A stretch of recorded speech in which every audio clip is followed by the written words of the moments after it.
Bismillahirrahmanirrahim.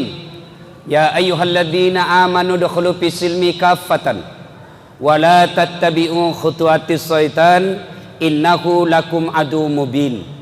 Wahai orang-orang yang beriman, masuklah engkau ke dalam Islam secara sempurna dan janganlah engkau ikuti langkah-langkah setan, karena sesungguhnya setan itu musuh yang nyata bagi kalian. Sebelum saya lanjut, saya mau tanya, ibu bapak, ada setan tidak di tengah-tengah kita? Ini kita lagi di masjid ini, kira-kira ada setan di tengah-tengah kita? Ada? Ada, bos. Setannya bukan pocong, bukan uka-uka, bukan popok, bukan parakang, tapi apa setan yang ada di tengah-tengah kita? Bentuknya handphone. Apa ibu? Terus orang sudah ceramah masih juga handphonenya nak urus. Simpan dulu HP-nya, kamu dengar ceramah. Ibu, simpan dulu HP tak? Sebentar mas selfie. Saya pernah ceramah kaget kak. Saya lagi ceramah tiba-tiba ada ibu-ibu balik ke belakang, nah belakangi kak. Baru diambil HP-nya. Nah tulis di statusnya, latar belakang Dasat Latif. Saya nak jadikan background. Toa-toa kajili-jili. Apalagi setan yang ada di tengah-tengah kita bisa jadi sandar-sandar.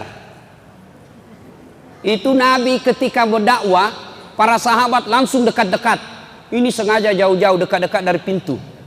Supaya apa? Bisa cepat lari. Ayo kita dekat-dekat sedikit. Ayo dekat-dekat pak, dekat-dekat. Mudah-mudahan bentuk kecintaan kita kepada Allah dan Rasulnya. Ayo maju-maju sedikit. Coba bedek kalau anu di sini, Ayu Tinting. Langsung bapak-bapak di depan semua sini. Ayo kita maju-maju, adik-adik. Ayo maju-maju ke depan, rapat-rapat. Yang maju-maju ke depan, saya doakan murah rezekinya, anaknya soleh dan soleha. Yang tidak mau maju di depan berarti dia keras hati. Perlu punya anak supaya ada yang lanjutkan perjuangan. Mendengar ini, Ibrahim alaihissalam berkata, jangan mi sayang, kalau ini mi takdir tak tidak punya anak, ikhlas mau mi dia apa?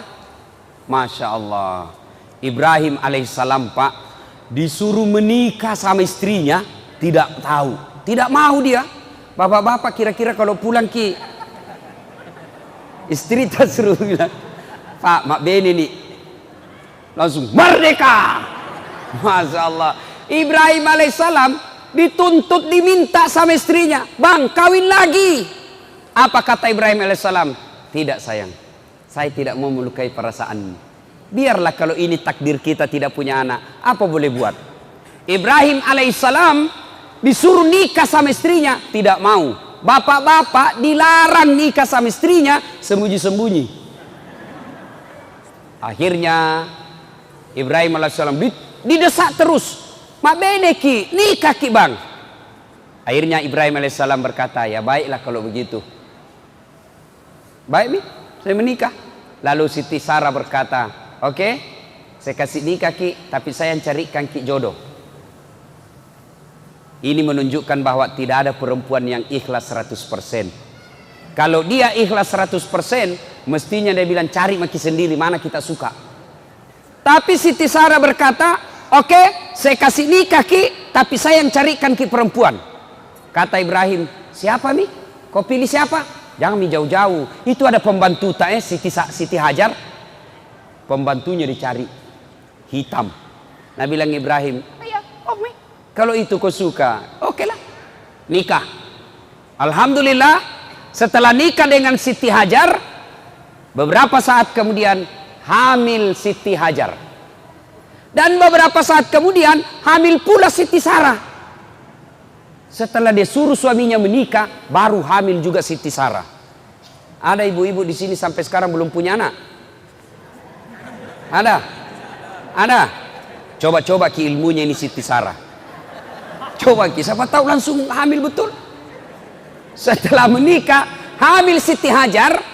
Alhamdulillah, lahirlah anaknya Siti Hajar, bernama Ismail alaihi salam. Lalu lahir pula anaknya Siti Sarah, namanya Ishak alaihi salam. Ibrahim dengan Ibrahim dengan Siti Hajar, lahir anak bernama Ismail, itulah keturunan orang Islam. Siti Sarah dengan Ibrahim alaihissalam, anaknya namanya Ishak, inilah keturunannya Yahudi sekarang. Nah, ibu bapak, saudara-saudara sekalian, Siti Hajar, Siti Sarah, Ibrahim. Bapak-bapak, ibu-ibu, halo ibu, ibu, pak, dalam rumah tangga itu pak, dalam Quran ada 4 jenis rumah tangga. 1, suaminya beriman, istrinya kafir. Saya ulang, istrinya beriman, suaminya kafir. Siapa? Suaminya beriman, istrinya kafir. Siapa dia? Nabi Lut alaihi salam. Tuh, suami beriman, istri kafir. Lut alaihi salam. Yang kedua, istri beriman, suami kafir. Siapa ini? Fir'aun laknatullah alaih. Yang ketiga, istri kafir, suami kafir. Siapa dia? Ini Abu Lahab. Dan yang keempat, suami beriman, istri beriman. Saya ulang, suami beriman, istri beriman. Siapa dia? Ibrahim alaihi salam. Nah, ibu-ibu kira-kira pilih mana, ibu? Pilih mana, ibu? Suami beriman, istri beriman, Ibrahim alaihissalam. Ya, bu ya. Tapi ingat ibu, Ibrahim alaihissalam itu 2 istrinya. Dan sudah bilang ibu, jangan milih Fir'aun mau saja Ustaz. Nah, alhamdulillah, sebelum Ibrahim alaihissalam lahir anaknya Ismail, Ibrahim pernah bersedekah. Apa sedekahnya?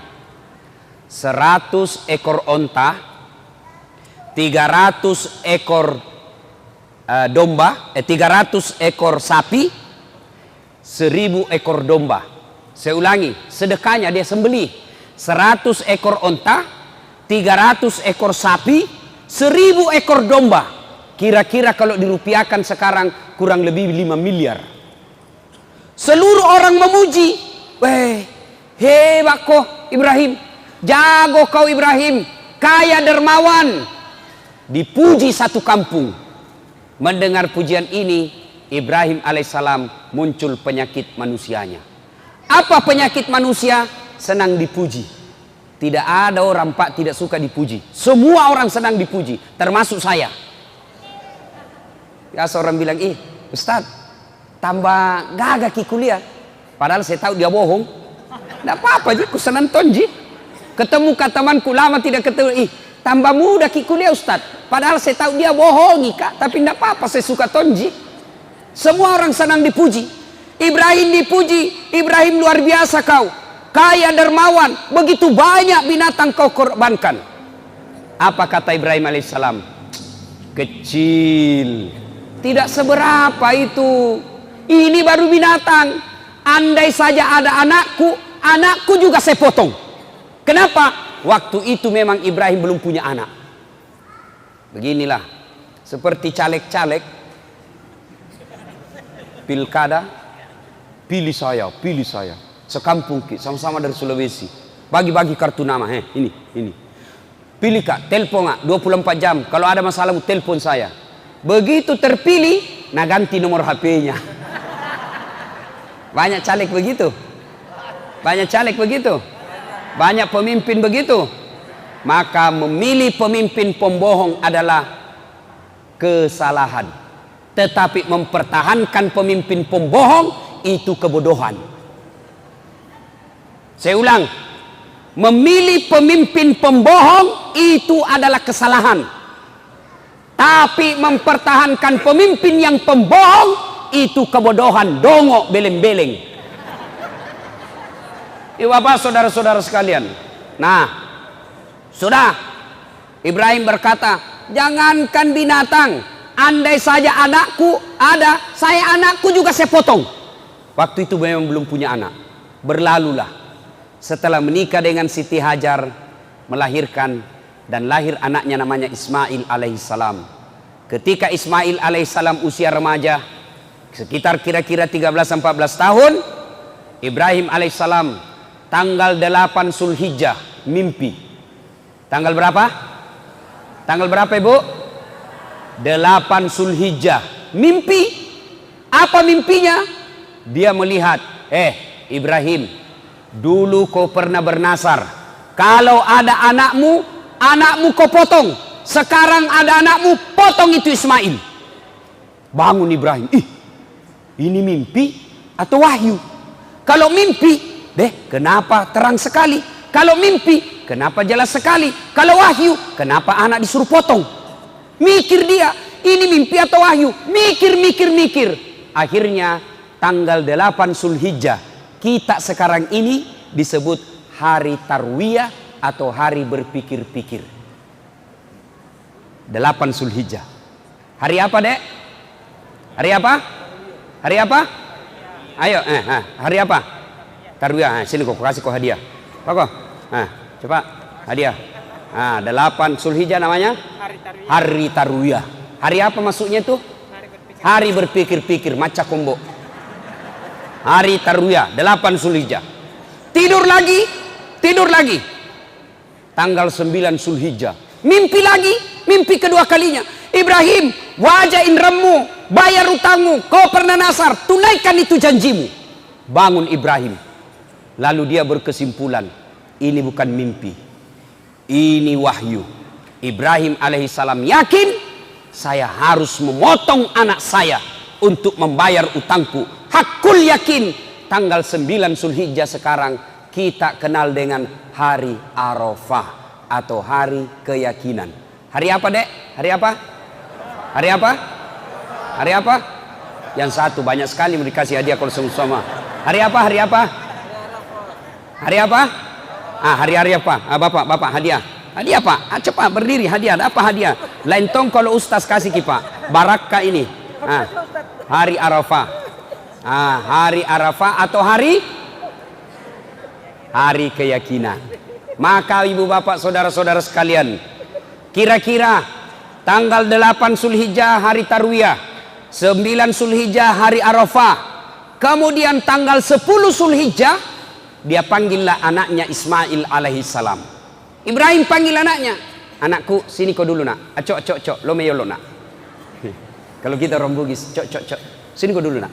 Agambo, begini nak. Saya diperintah Tuhan untuk potong kamu. Menurutmu bagaimana? Kira-kira kalau anak yang tukang bola, pemain game di rumah, Pak, kita tanya anak yang pemain game, nah disuruh kak potong kok. Kira-kira apa jawabannya Pak? Apa jawabannya kira-kira Pak? Paling jawabannya dia bilang, kenapa anak saya? Nenekku yang sudah mau mati. Ini anak pintar, tapi tidak soleh. Ini pintar, tidak salah tahu. Ini pintar, kenapa yang masih muda? Yang tua mau sedikit lagi mati. Atau kira-kira Pak, kalau Bapak diperintah potong anak 9, masih ada pilihan, kita cari yang nakal. Potong anakmu, mana yang pembohong? Ismail, anak satu-satunya, lama dirindukan, disuruh potong. Kata Ismail alaihissalam, silahkan Pak, jangan ragu, laksanakan, insya Allah Bapak mendapati saya menjadi anak yang saleh, anak yang sabar, anak yang takwa, anak yang soleh. Potong saja Pak, tidak ada masalah. Cuma kata Ismail, sebelum kita potong Kak, ada beberapa permintaanku. Satu, Pak, nanti kalau Bapak potong saya, pakai pisau atau parang yang sangat tajam supaya saya tidak lama menderita. Maka bapak-bapak yang bertugas potong sapi kalau Idul Kurban, jangan pakai pisau yang tumpul Pak, pakai pisau yang tajam. Bapak-bapak penjual ayam potong jangan seenaknya potong, baca bismillah Pak. Itu ada di Sulawesi Selatan saya lihat Pak, penjual ayam potong 50 ayam potong satu kali di bismillah. Nah bilang saja bismillahirrahmanirrahim kali 50. Tidak boleh begitu dong. Baca satu-satu. Beleng-beleng. Sudah. Nah Ismail alaihissalam. Yang kedua kata Ismail, tutup mata Pak. Tutup begini. Kenapa? Kalau kita lihat Kak nanti ragu-ragu Ki. Kita sayang Kak. Enggak mau Ki itu. Yang ketiga Pak, tolong ikat tanganku, ikat kakiku supaya saya tidak meronta-ronta. Masya Allah. Yang keempat kata Ismail alaihissalam, tolong ini bajuku yang saya pakai jangan kena darah supaya tidak naliak bamaku. Dan yang kelima kata Ismail alaihissalam, tolong ketika saya sudah wafat jangan ada anak-anak yang lewat depan rumahku seumur saya supaya mamaku tidak ingat kekasihan kalau naliak itu anak. Baiklah, pergilah Ismail. Dimandikan, Nabi bilang Ibrahim. Dia bilang sama istrinya, yang sayang, kenapa Ki ketawa? Itu Ibrahim Pak, romantis sama istrinya. Tidak seperti bapak-bapak. Waktu nanti pacari istrinya sopan sekali. Tabe indi, hati-hati Ki sayangku. Terserah kita. Aduh, hati-hati Ki, hati-hati Ki, ada batu di depan tai. Kesina. Itu dulu waktu udah dipacari. Sekalinya sudah ada anaknya dua, tahan tuh kaki istri, apa kita bilang? Di mana lu simpan matamu dongo? Coba. Ibrahim alaihissalam tidak seperti itu. Dia panggil istrinya, yang sayang, kenapa kita yang? Tolong saya mandi itu Ismail. Kasih pakai baju baru, sisir rapi-rapi, rambutnya kasih parfum. Ih, mau apa? Saya mau bawa jalan-jalan anak tuh. Baiklah. Pergilah Ibrahim bersama Ismail alaihissalam meninggalkan rumahnya menuju ke tempat pemotongan. Ketika menuju ke tempat pemotongan itu, kepanasan iblis. Kepanasan iblis berusaha menggagalkan ini. Kenapa? Kalau Ibrahim berhasil, berarti iblis gagal menggoda manusia. Maka dia usaha goda Ibrahim. Dengan cara apa? Dia bisi Ibrahim. Woi Ibrahim, balik kau lihat itu anakmu. Kenapa? Lihat kau itu anakmu, lucunya, lamanya kau harapkan, berpuluh tahun kau berharap, anakmu sekarang lagi lucu-lucunya, sudah ada, masa kau mau potong? Apa kata Ibrahim alaihissalam? Jangankan anakku, andai saja Tuhan perintah saya potong diriku, diriku juga saya potong. Ibrahim alaihissalam ambil batu, dia lempar itu iblis. Pergi kau iblis, ishab ya lep, pak, pergi kau. Kena pantatnya, lari sampai di balik papan, balik lagi. Gagal goda Ibrahim. Dia goda istrinya. Siapa namanya istrinya tadi, Dek? Siapa? Sini kau, sini. Cepat kau. Hadiah. Cepat kau. Siapa namanya tadi? Sebelum kau jawab itu pertanyaanku aduh dulu. Passwordnya. Siapa namanya nenekku? Mestinya jawab kau saja sembarang karena orang tidak tahu juga siapa namanya nenekku. Hadiah. Oke, ya. Yuk Bapak, saudara-saudara sekalian. Siti Hajar digoda sama Ibrahim, si iblis. Hajar. Sini kau dulu. Apa? Kau tahu mau dibawa kemana anakmu? Mau dibawa jalan-jalan sama bapaknya. Dongok kau. Maksudmu? Tolo-tolo ini. Maksudmu? Nak bodoh-bodohi kau suamimu. Maksudnya apa? Mau nak potong itu anaknya? Sebaran dia bilang ini. Mana ada orang bapak mau potong anaknya? Iya, mau dia potong. Kok bisa? Katanya itu perintah Tuhannya. Apa? Perintah Tuhannya. Betul kok? Iya, katanya perintah Tuhannya. Mendengar ini, Siti Hajar berkata, jangankan anakku, saya saja siap dipotong kalau itu perintah Allah. Jangan banyak bicara di situ. Pak, lempar kena telinganya, lari sampai sangata, balik lagi. Masya Allah. Gagal di suami, gagal di istri. Nabi bilang Siti Hajar, jangankan anakku, saya juga mau dipotong kalau perintah Allah. Nabi bilang iblis, lebih gila dari suaminya ini. Dia datang goda anaknya. Ismail nagoda. Mas Boy, siko dulu. Apa lagi? Kau tahu mau kau dibawa di mana bapakmu? Saya tahu Ji. Mau kena potong. Bodoh-bodohmu. Masa mau kau? Jangan banyak bicara di situ. Dia ambil juga batu, dia lempar. Pak, kena mata kanannya. Pico. Apa itu bahasa Indonesianya pico? Apa bahasa Indonesianya pico, Pak? Mencok. Beda-beda sedikit. Kena mata kanannya, lempar, lari iblis. Maka 3 kali dilempar itu iblis. Ibrahim Siti Hajar, Ismail alaihissalam. Inilah simbol permusuhan antara manusia dengan iblis yang diabadikan sekarang ketika kita melaksanakan ibadah haji dengan melempar 3 jumroh, yaitu jumroh Aqabah, Usta, Ula. Setan besar, setan tengah, setan kecil dilempar.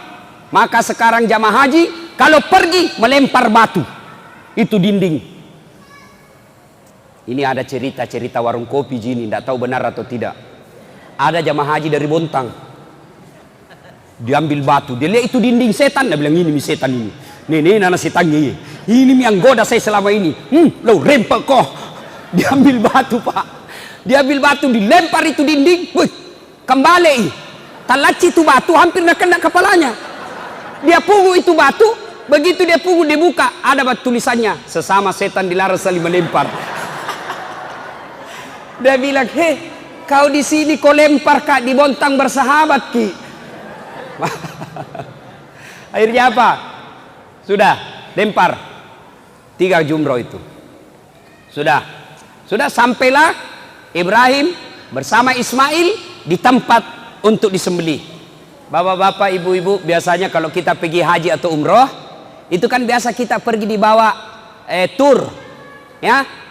Biasa kalau sudah lewat Padang Arafah, kemudian masuk Musdalifah, biasanya itu tur leader atau mutawib atau ustadz tak bilang di atas bus, bapak ibu lihat ke arah kanan, di atas bukit setelah rumah raja, istana raja, ada di atas bukit seperti pos satpam. Disitulah tempatnya Ismail alaihissalam dibaringkan, dipotong sama bapaknya. Itu ada itu tempat sekarang.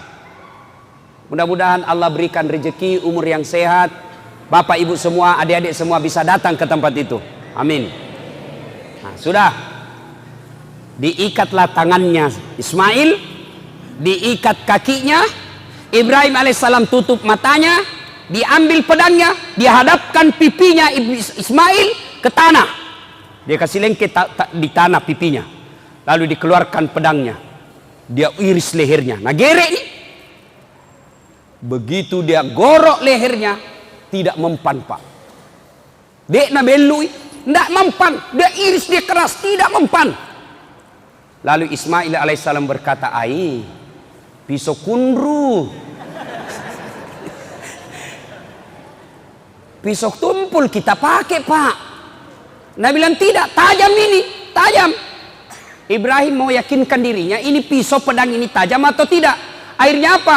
Itu pedangnya dihantamkan ke batu. Dihantamkan ke batu, batu pecah. Nabi bilang Ibrahim, batu keras pecah. Ini lembut kok tidak nak makan.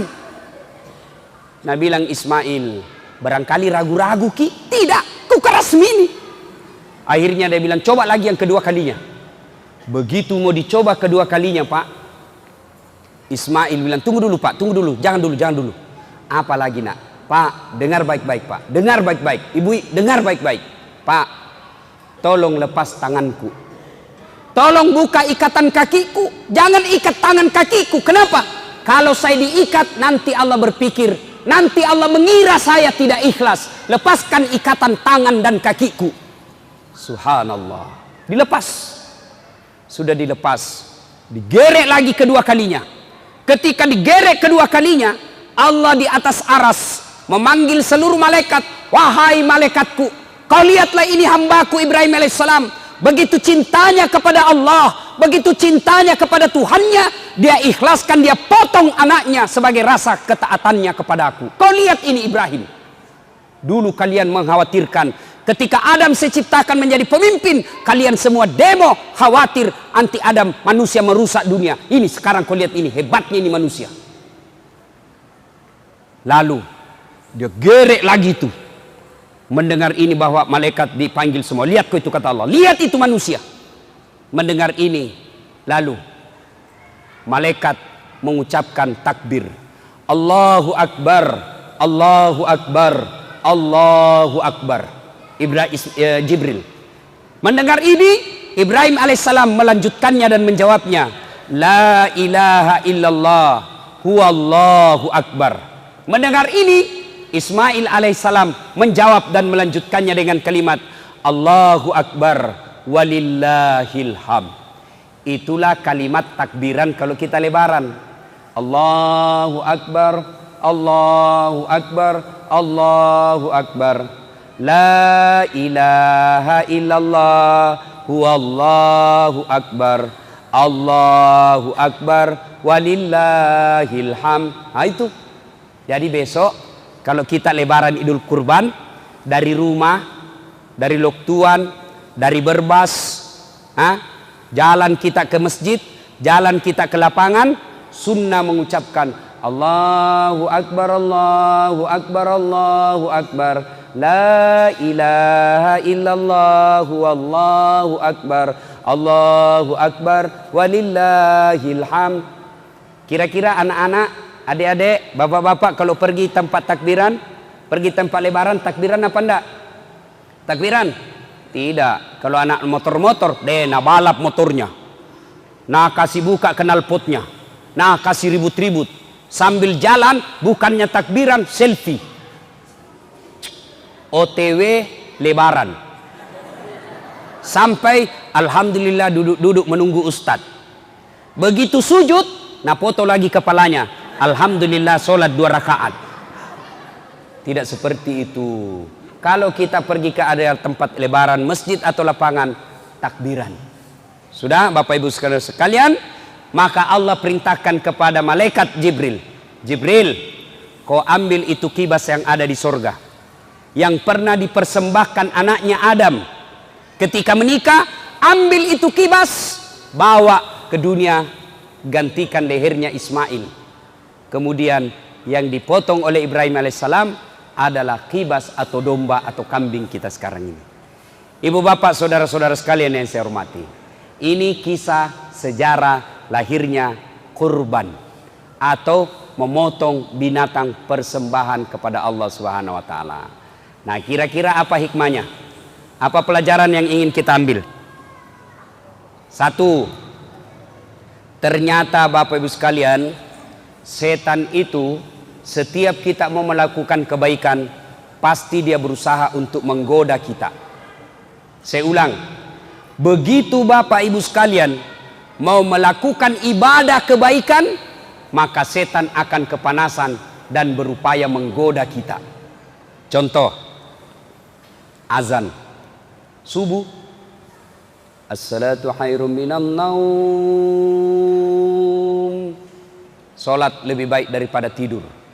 Setan mulai kena goda.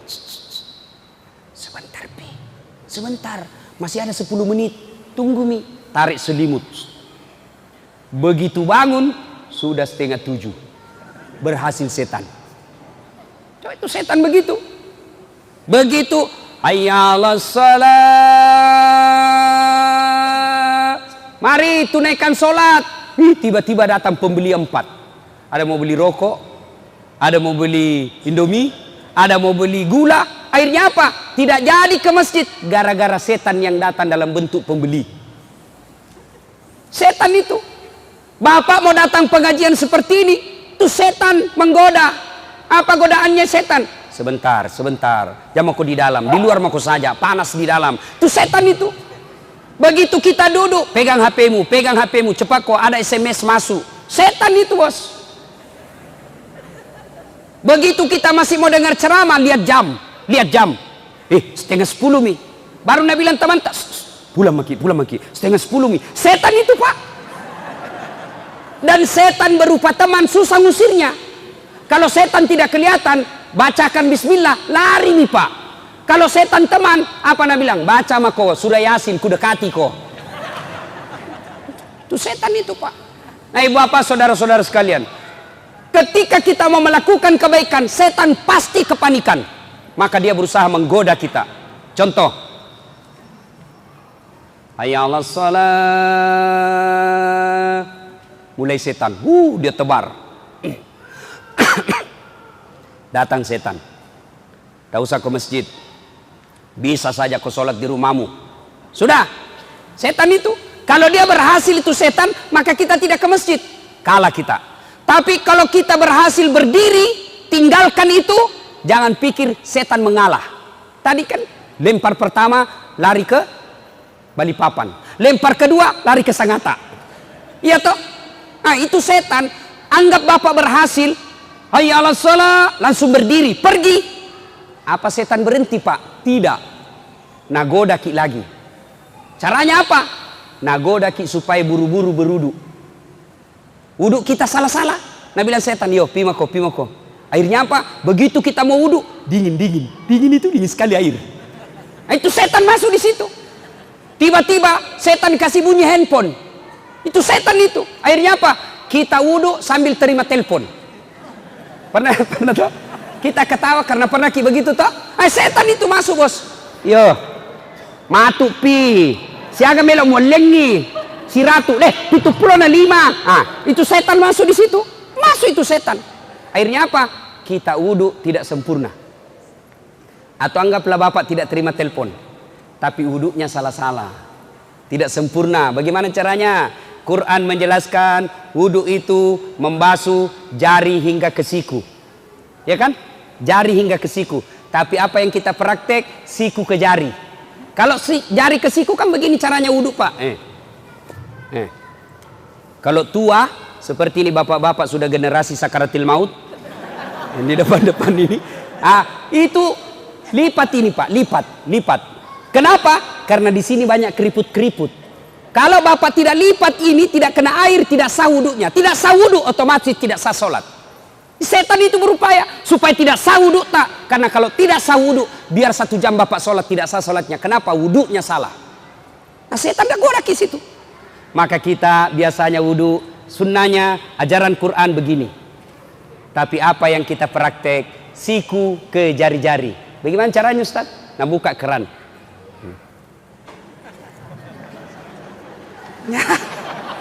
Baik itu. Ada yang sambil menyanyi TikTok. La ilaha illallah. Capuk tuh habis. Atau rambut. Ini anak muda ini yang pelihara rambutnya. Sekarang rambut modern pak. Dulu saya waktu kecil cukur bandan ji pak. Itu yang habis di sini, ada di sini. Ternyata ada lagi sekarang. Muncul lagi tuh sekarang cukur bandang. Tapi lebih modern sekarang pak, karena ada gotnya. Biasa garis-garis di sini ada gotnya. Ada tuh di sini. Motong dibilang seperti Ronaldo. Ronaldo mancung hidungnya, kau pokoknya. Itu coba itu. Akhirnya apa? Karena dia sudah kasih apa namanya itu yang biar kena angin topan tak goyang rambutnya. Pamode apa? Formadet apa namanya itu?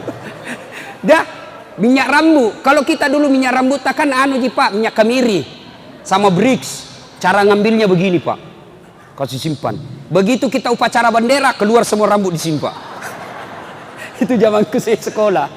Oh sekarang ada. Karena rambutnya sudah jambur pak, nah model kayak Ronaldo, pergi sholat, takut rusak ini pak, takut rusak rambutnya. Akhirnya apa? Bagaimana wudhunya? Nah kasih begini saja. Ini pak guru kok cilaka. Itu Quran menjelaskan membasuh sebagian rambut, lebih cocok kamu berwudhu begini, karena ini rambut daripada cuma begini. Apalagi yang banyak kelirunya, setan masuk. Ketika apa? Ketika kita basuh kaki. Biasanya orang basuh kaki pak, kan itu sunnahnya Nabi, jari-jari tangan masukkan ke jari-jari kaki, usap telapaknya sampai ke tumit. Mohon maaf, begini prakteknya kira-kira. Tapi apa yang kita praktek? Kita wudhu begini ji.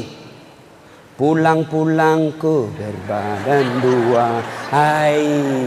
Nah kena ko setan bo, lewat namakan ko setan. Dia bilang setan, ladongo. Coba ya. Nah ibu bapak saudara-saudara sekalian, sudah anggaplah sempurna wudhunya, bagus betul wudhunya. Apa setan lari dan tinggalkan? Tidak, setan masih goda kita. Gimana caranya? Nah ikuti kita masuk masjid. Baru apa Nabi bilang? Lihat ko timer, lihat ko waktu. 2 menit mami kamat, jam ko sholat sunnah, duduk mako.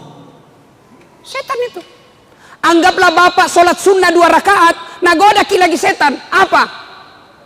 Jam aku baca surat pendek, langsung mau saja Al-Fatihah. Jamnya ada surat pendeknya.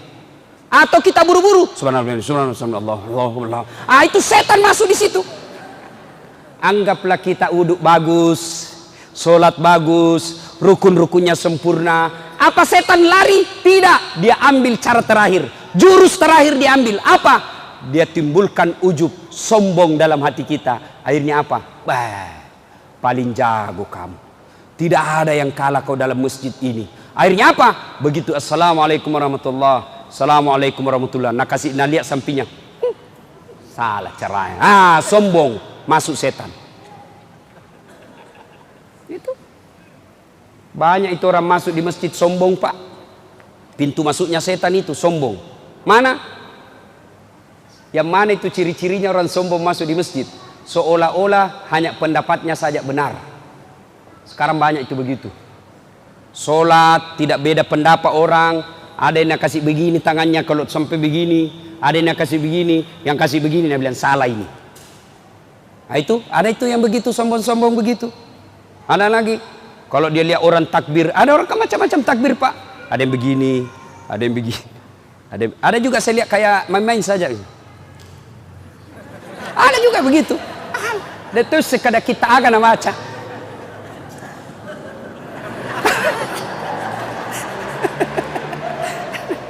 Ada juga terlalu serius, Pak.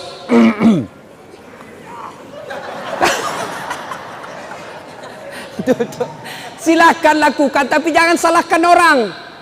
Ini banyak orang salahkan pendapatnya orang lain. Takbir itu, Pak, posisi setelah takbir Allahu Akbar, posisi tangan saja itu macam-macam. Ada 5 caranya. Imam Mazhab 1, Allahu Akbar, antara pusat dengan tulang rusuk, tengah-tengah. Yang kedua, Allahu Akbar, di atasnya sedikit, perut. Yang ketiga, di atas dada, Allahu Akbar. Yang keempat, di bawah pusat, Allahu Akbar. Bukan di bawah sekali ya. Yang kelima, Allahu Akbar, lurus saja begini. Ini umumnya Syiah dan Iran. Mana yang betul? Betul semua. Bapak mau begini silahkan. Bapak mau begini silahkan, mau begini silahkan. Yang mana salah, nah pakai semuanya. Allahu Akbar.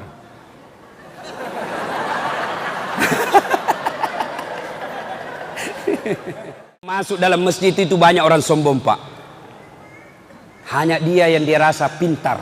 Itu hanya begitu, Pak. Terutama ini anak-anak muda yang belajar agama melalui YouTube. Baru 2 bulan belajar agama, wah enak kasih salah semua orang. Itu pun baru 3 menit habis kuotanya. Akhirnya tidak sempurna dia pelajari itu. Saya, Pak, selalu dibilangi Ustadz tidak sunnah. Itu Ustadz tidak sunnah. Kenapa? Karena dia menganggap bahwa yang sunnah itu kalau dia mulai ceramah mengucapkan innal hamdalillah. Karena Nabi kalau khutbah selalu ucapkan innal hamdalillah. Saya tidak begitu, maka saya dianggap tidak sunnah. Ada lagi apa? Dia bilang ini Ustadz Dasar bukan Ustadz sunnah. Kenapa? Karena tidak ada jenggotnya. Imam dia apa kalau tidak mau hidup? Banyak itu, Pak, orang sombong seperti itu. Banyak itu, Pak. Ya? Itu sombong, pintu masuknya setan. Setan masuk dari kesombongan. Percaya hikmah pertama, apabila kita mau melakukan kebaikan, setan pasti berusaha menggagalkan dengan cara dia goda kita. Godaannya dari apa? Dari suami, dari istri, dari anak. Ada orang rumah tangga suaminya beriman, tapi istrinya kesurupan. Suaminya mau bersedekah, mau potong kambing, tabung ini nah, Bu, tarik mini di rekening tak 1,5 juta beli kambing untuk kurban. Berapa, Pak? 1,5 juta. Langsung istrinya kemasukan setan. Jangan, Mako, 1,5 juta itu bisa beli cincin. Langsung dia bilang istrinya, Pak, jangan mau dulu kurban, sok kaya sekali kok kurasa deh. Sini itu 1,5 bisa beli cincin. Ini suaminya masuk surga, istrinya di blender nanti di neraka. Dan itu, Pak, setan berupa istri susah diusir, Pak. Apalagi kalau kita takut sama istri. Ada mentong itu istri, Pak, kasih takut-takut suaminya. Ada di sini bapak-bapak takut sama istri? Ada? Apalagi kalau istri tak orang Bugis. Ya, Pak, nakakang ki, Pak. Ada di sini takut sama istrinya? Ada? Berhenti jadi laki-laki. Masalah takut sama perempuan? Baik. Bagaimana caranya kita mau takut sama istri? Nah kita lamar ki, dikasih uang panai puluhan juta, nah ambil semua gaji kita tiap bulan, dibelikan rumah, dicicilkan mobil, baju semua kita belikan, bedaknya, gencungnya kita semua belikan. Masa kita mau takut sama dia? Bagaimana ceritanya? Yang kita takut sama istri tapi Pak, nah bilang orang, Ustaz tidak takut sama istri, mau ku apa takut sama istriku? Cuma istriku lebih berani dari saya. Ayo Bapak, satu, godaan bisa dari suami, godaan dari istri, dan yang ketiga godaan dari anak. Berapa banyak orang Pak akhirnya masuk penjara, korupsi, gara-gara apa? Anaknya minta dibelikan mobil. Setan masuk di situ. Berapa banyak pejabat yang akhirnya dipenjara gara-gara korupsi. Kenapa? Istrinya minta dibelikan rumah baru. Maka godaan setan bisa datang dari suami, bisa datang dari istri, bisa datang dari anak. Pertanyaannya, bagaimana cara melawan setan? Bagaimana cara melawan setan? Ketika Rasulullah sallallahu alaihi wasallam Isra dan Mi'raj, Nabi dikejar oleh api, makin lama makin membesar, makin lama makin membesar. Nabi bertanya, "Ya Jibril, siapa itu Jibril?" Jibril menjawab, "Itu setan, iblis laknatullah alaih, untuk menggagalkan upayamu." Lalu Nabi bertanya, "Bagaimana caranya aku melawannya? Bagaimana caranya aku menghindarinya?" Jibril menjawab, "Ucapkan kalimat istighfar. Astaghfirullahaladzim azim wa atubu ilaihi la ilaha illa anta subhanaka inni kuntu minadz zalimin." Lari itu setan.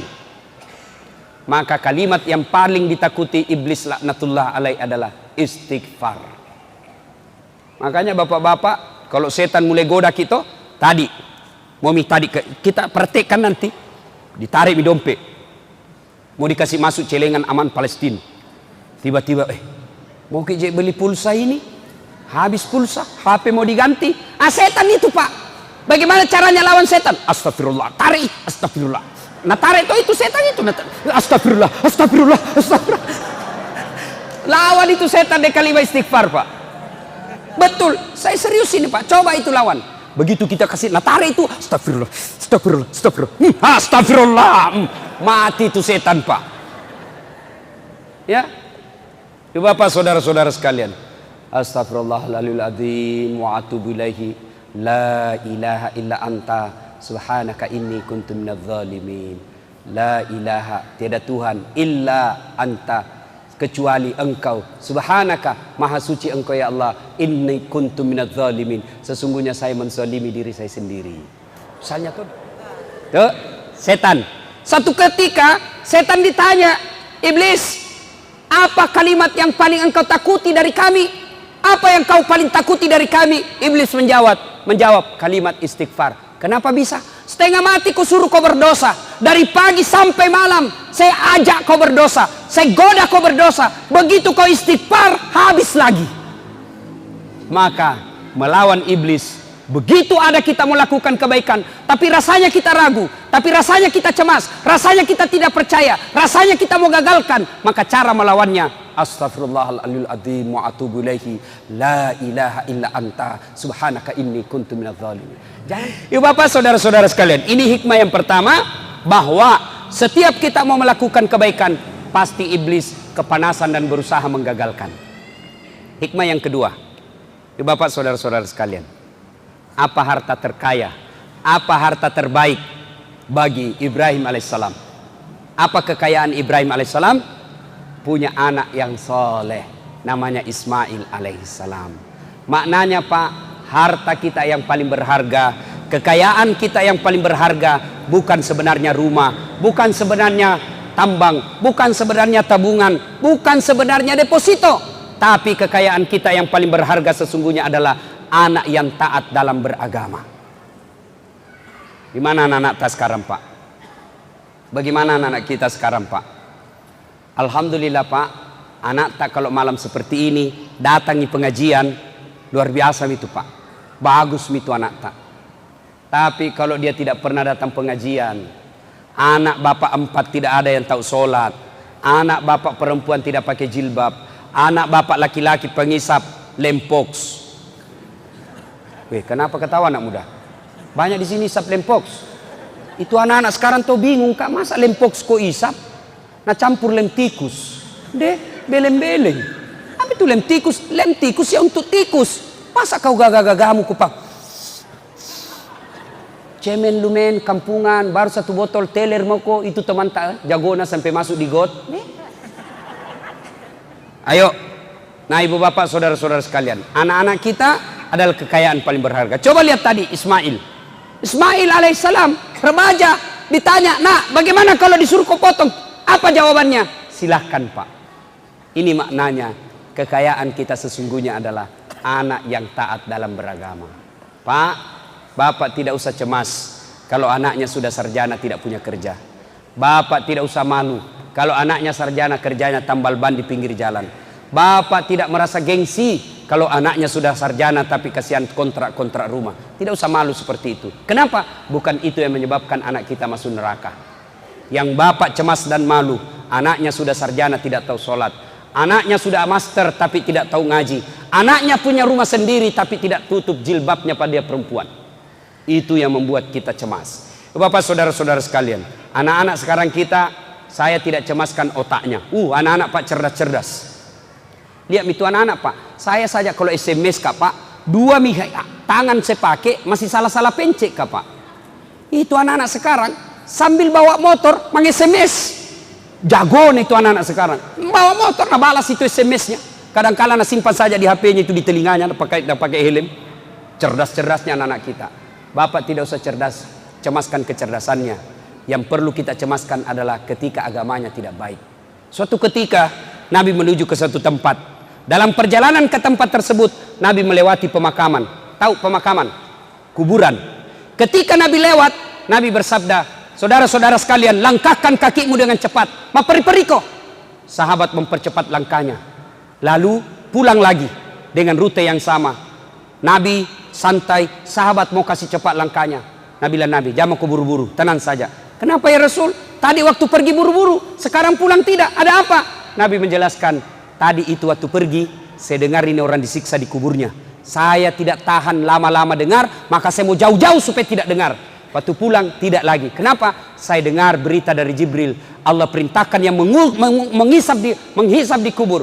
Malaikat yang menyiksa di kubur, Allah perintahkan, hentikan siksaanmu. Tidak mungkin bapaknya kusiksa sementara anaknya di dunia yang hidup lagi belajar mengaji membaca basmalah, bismillahirrahmanirrahim. Baru anak tak membaca bismillah, bapaknya orang tuanya di kubur sudah bebas dari siksaan alam kubur. Pak, jangan kasih kursus kiri kanan anak tak bahasa Inggris. Tidak gitu yang penting. Kasih kursus anaknya bahasa Korea, tidak penting itu Pak. Saya ini tidak pernah kursus kiri kanan, bisa aja keluar negeri kiri kanan. Apa bahasaku? Bahasa isyarat. Makan. You know? Dia tahu, oh mau makan ini orang. Bahasa itu, bahasa internasional itu Pak. Dan Bapak tidak usah cemas kalau tidak tahu bahasa Inggris. Kenapa? Memang kalau kita berdoa pakai bahasa Inggris. Nah doakan karena, oh my God, please help me my father. Talekang. Ya Bapak, saudara-saudara sekalian, ini hikmah yang ketiga karena waktu yang terbatas. Pak, berkurbanlah. Berkurbanlah. Syukur Pak, Allah tidak suruh kita potong anak tak. Bagaimana misalnya anak disuruh potong Pak? Alhamdulillah, kambing jina minta Tuhan. Sekarang ini Pak, banyak orang tidak mau kurban padahal dia mampu. Saya ulang, banyak sekali sekarang orang tidak mau berkurban padahal dia mampu. Sementara banyak orang mau poligami padahal dia tidak mampu. Coba itu sekarang nah balik-balik. Tidak mau berkurban padahal dia mampu, mau poligami padahal tidak mampu. Coba maki sekarang. Mana buktinya mampu? Coba, Bapak umumnya punya handphone. Kalau Bapak punya handphone harga 1,5 juta di atasnya itu, Bapak mestinya sudah korban. Kenapa? Handphone aja Bapak bisa beli, masa kambing 1,5 juta tidak bisa? Jadi Bapak kalau tidak pernah kurban seumur hidup, padahal punya handphone 1,5 juta, nah sapak ku malaikat matu, kegero la cilaka yer, kegay sekke kikirigal lapak jambatan. Jangan ketawa, saya serius ini bos.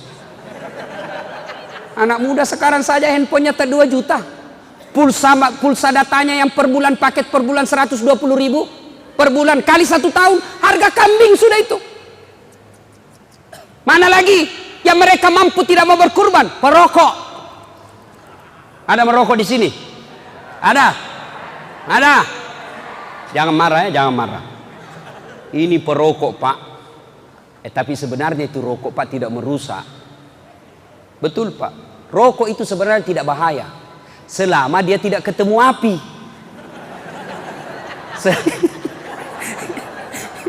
Asal itu rokok tidak ketemu api pak, aman. Kantong ini saja, yang penting jangan kasih ketemu api. Kapan dia ketemu api pak, maka solangi pak. Coba rokok. Sekarang ditanya jamaah, Ustaz, kenapa doaku tidak jabah? Tidak pernah dikabulkan doaku Ustaz, padahal 4 tahun mak berdoa. Saya tanya, merokok ki?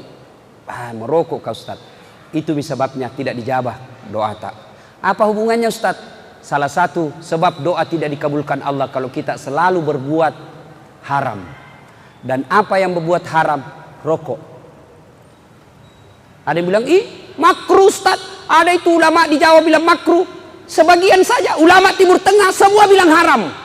Hanya sebagian katakan makruh di Indonesia. Kenapa? Saya pelajari ternyata dia juga merokok. Saya kalau ada ustaz merokok langsung ku kali 0. Kayak orang bodoh-bodoh itu kalau merokok. Coba kita itu orang perokok pak. Ambil rokok nah, sandar-sandar. Itu saja nak kerja 10 menit. Sekali-kali isap kunyai.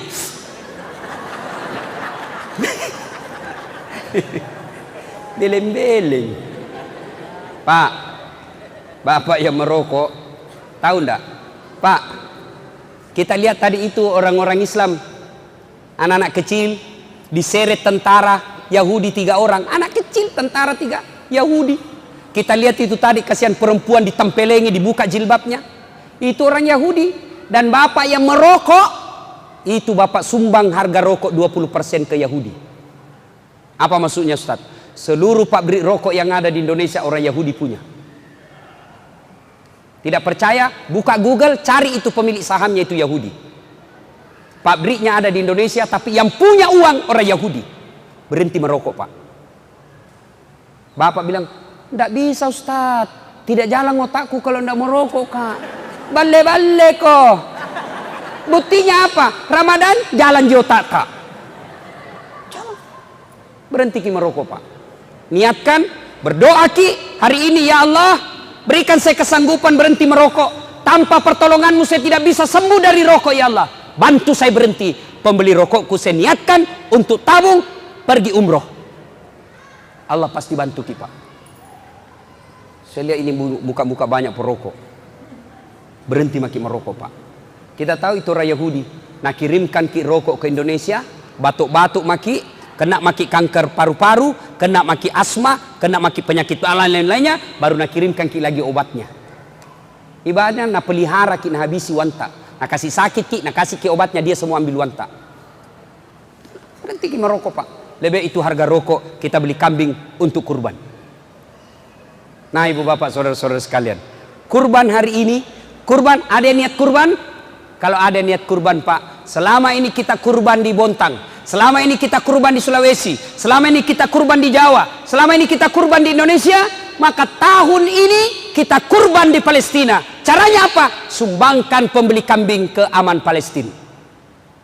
Kalau bapak punya uang malam ini sumbangkan, kalau tidak malam ini bawa ke kantornya di Barbas Tengah. Insya Allah pak, itulah uang tak yang akan menolong kita dunia akhirat. Tidak ada orang bangkrut di dunia ini karena menolong sesama manusia. Tidak ada orang yang habis hartanya kalau dia suka fisabilillah, berjuang di jalan agama Allah. Nah ibu bapak saudara-saudara sekalian, karena sudah jam 10, inilah saja tausiah kita pada taklim kita kali ini. Mudah-mudahan ada manfaat. Ada yang bisa ulang apa hikmah malam ini? Ceramah kita hikmahnya ada 3 tadi. Apa? Ayo siapa? Ada hadiah. Ayo anak muda. Siapa? 1, 2, 1 jam kak ceramah ndak ada yang tahu gimana kak kurasa ini. Hancur Ustaz ini malam ini. Apa? Satu. Setiap kita melakukan kebaikan pasti setan selalu Yang kedua. Pas. Itulah pentingnya Bapak Ibu bawa catatan kalau pergi pengajian. Karena susah kita menghafal. Apa lagi? Satu saja yang dihafal. Apa yang kedua?